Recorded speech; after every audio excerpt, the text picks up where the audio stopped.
আসসালামু আলাইকুম। এখন ভোর ৫টা বাজে। আমরা রওনা দিয়েছি আমাদের নানির বাড়ির পাশের নদীর ধারে। সেই নদীর ঠিক পাশে আমাদের একটি ছোট পুকুর রয়েছে। আজ আমরা সেই পুকুরে মাছ ধরতে যাচ্ছি। ইনশাল্লাহ পুরো অভিজ্ঞতাটা আপনাদের সঙ্গে ভাগ করে নেওয়ার চেষ্টা করব। আমরা এখন ধান ক্ষেতের মাছ দিয়ে হেঁটে যাচ্ছি। চারপাশে সবুজ ধান গাছ যা সবে গজাতে শুরু করেছে। দৃশ্যটা এক কথায় মনোমুগ্ধকর। আর ভোরের ঠান্ডা মিষ্টি বাতাস যেন পুরো পরিবেশটাকে আরো শান্ত করে তুলেছে। দেখতে পাচ্ছেন আমার মামা আর আব্বু পুকুরের পানি ছেঁচা শুরু করে দিয়েছে। এখানে অনেক পানি জমেছিল, তাই মাছ ধরার আগে সেটি সরানো খুব দরকার ছিল। আমাদের সবাইকে মিলে অনেক খাটুনি করতে হচ্ছে, কিন্তু একসাথে কাজ করার আনন্দই আলাদা। অবশেষে পানি চেঁচার কাজ শেষ হয়েছে।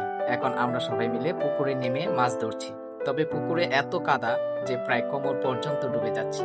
মাছ ধরাটা বেশ কষ্টকর হয়ে পড়েছে, কিন্তু তারপরও সবাই মিলে মজা করে চেষ্টা চালিয়ে যাচ্ছি। যাই হোক, মাছ ধরার কাজ শেষ হয়েছে।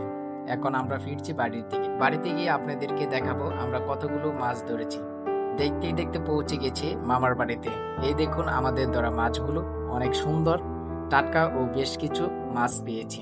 সবাই আমাদের জন্য দোয়া করবেন। সবাই ভালো থাকবেন। আল্লাহ হাফেজ।